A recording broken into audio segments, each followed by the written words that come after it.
know, there's certain homecomings in the Bible, some that are a little more happier than others. And then you got people who don't ever really return home. And in Hebrews 11, it talks about them actually living life, preparing for the next home, the real home that they have. Most of us probably like to be at home at some point or other. Even people like me who love to travel. I just love to go. I've been that way since I was probably 5 years old, and I went down to Tuscaloosa for my first Alabama game when I was 5. And ever since then, I've just always wanted to go. Let's go. I'm ready to go. Let's jump in the car. Let's just go. Let's be on the road. But even I, at some point, and some of you know my summer schedule, but even I, at some point, ready to get home. You know, just ready to go home and relax. Had one of those days on Saturday. I just got home after a late night Friday night and just chilled on the couch and watched football as much as possible. I didn't end up cutting grass. That's about it on Saturday. And sometimes we just like to be home.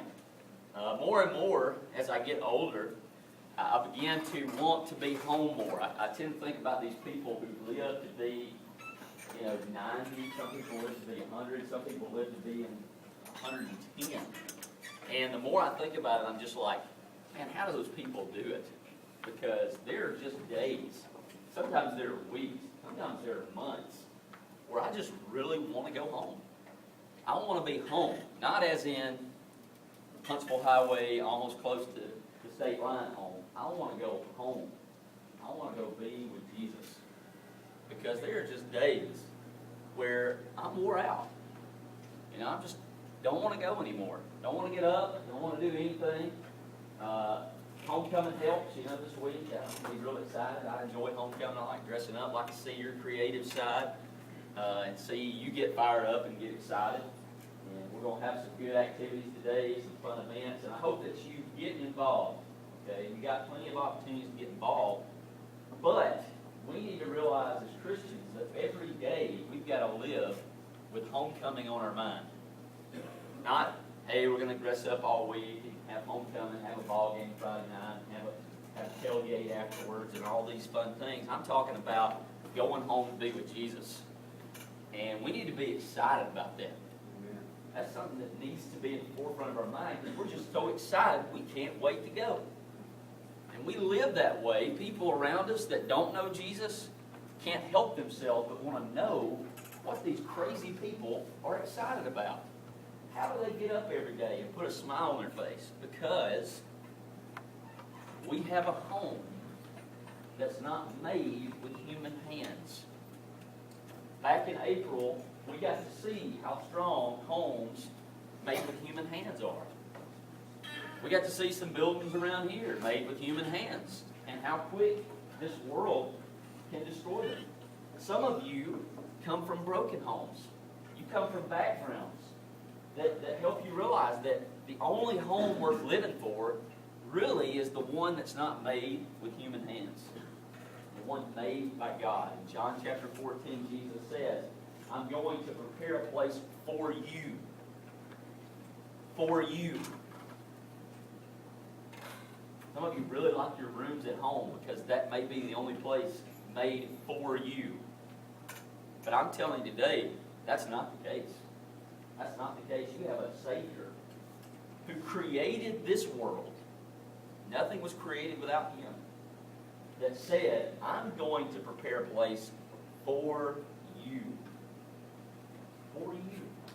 Some of you are like, man, I can't wait until one day I got my own place. The problem with that is a lot of times you forget that when you get your own place, guess who's paying the bills? I never said that. I can honestly say it. When I was in high school, I never said, man, I can't wait to have my own place, because I knew how good I had it, Didn't have to pay for anything, all that fun stuff. Food. Didn't have to pay for my food. But Jesus paid the price. There'll never be a bill. There'll never be a time where we're in heaven and we look back at things on this earth and say, that really wasn't worth it. That wasn't worth the struggle to get here. Because all that stuff will be gone. The bill's been paid. The bill has been paid. Now, the question is, are you living like the bill has been paid? A lot of us think, man, if I could just win the lottery. know, if I had $1 million, and you know, some of you in my class, I've joked around about what I would do if I won the lottery, you know, with that money. You know, Jello pools to a dome out back out here, you know. But folks, we've already won it. And we don't pay taxes on it. Praise God. Yeah, you know, we got a place built and prepared and bought by Jesus Christ, by the blood of Christ. And all he says is live life and live it abundantly. Go out and live. Live. Live with excitement for me. Sounds like a pretty awesome deal. I don't know about you. You know, struggles, there's struggles. Life gets hard.